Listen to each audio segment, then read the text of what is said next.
Can you hear me? How you doing? My name is Louis Bisono. I'm a resident of the town of Cumberland. This is my first time to the State House and my first time testifying, so I apologize if I'm not a professional public speaker. Want to make two quick points before I get into the bills that I support and oppose. Mass shooters do pick gun-free zones, and somebody alluded to the fact that the State House does not accept concealed carry weapons, which is true, but we also have two officers right outside this door, and my son is not afforded that, so I am not in support of that bill.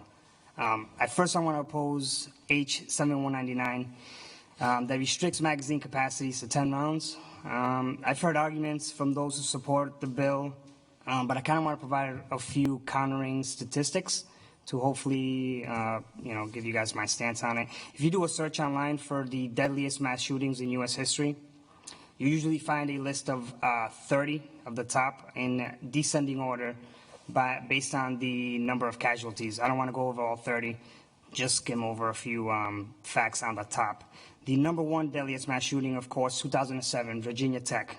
32 people killed. The shooter had two handguns, Glock 19, 15-round capacity, and a Walther P22 10-round capacity. He had 19 magazines with him.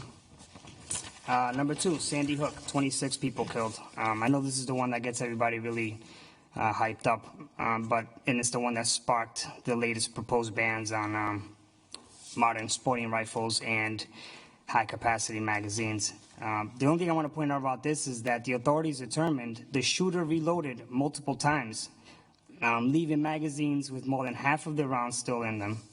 If we jump to number 5, 1966, University of Texas shooting, 18 people killed. Just want to point out that 6 of the weapons ranged from sawed-off shotguns, handguns, bolt-action rifles, all under 10-round magazine capacity. The latest, number 6, San Bernardino terrorist attack, 14 people dead. The interesting part about that one is the shooters used 30-round magazines in a state that has had magazine restrictions like the one proposed for over 26 years. And a side note, Columbine, 12 people dead. One of the shooters had a pump-action shotgun, which is under 10-round capacity. He also had a 9mm carbine, for which he had 13 10-round magazines. 13 of them. The list goes on and on about that. I would like to now show my support for Bill 7390, give you a little bit of my experience as far as concealed weapons permit in my town. In the past year, we've had 3 different applications, 3 different revisions, basically 3 different standards of processing it. The latest application actually falls in line with this bill, so kudos to my department, but so many other police departments are still handing out the incorrect application or not handing one out at all. This bill provides all municipalities one application, one standard, and one process, which is already outlined in 114711. Unfortunately, right now, we have 39 different applications, 39 different sets of ways of looking at it, 39 different standards. Some are following the 114711. Some are following 114718, which is for the AG, which is incorrect. Some add in their own extras. For example, psychiatric evaluations, like somebody stated, that are no longer available. I also have with me a town application here that I can submit. They're asking for authorization to give consent for full and complete disclosure for records of financial or credit institutions, including records of deposits, withdrawals, of balances of checking accounts and savings accounts, auto loans, credit reports, public utility companies, and salary records. I guess my problem is I can't fathom what any municipality would need with this type of information in order to determine suitability or if an applicant meets the criteria. And I'm all for vetting people and background checks and whatnot, but this is a little bit extreme, and I think it kind of really deters people. And maybe that's the intent of it, but that's not in the statute.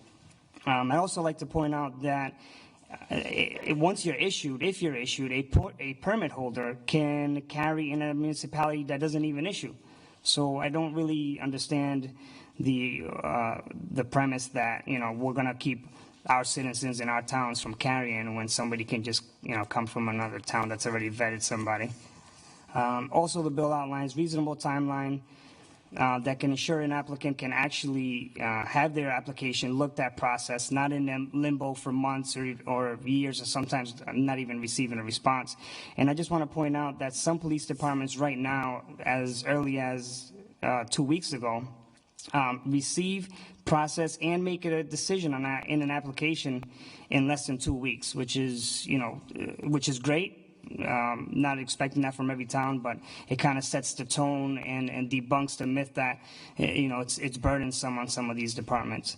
Lastly, the bill clearly defines suitability and clears up some of the language as far as lawful reason, both of which are presently used to wrongfully deny applications. And that's about it. Thank you for your time. Thank you, Louis.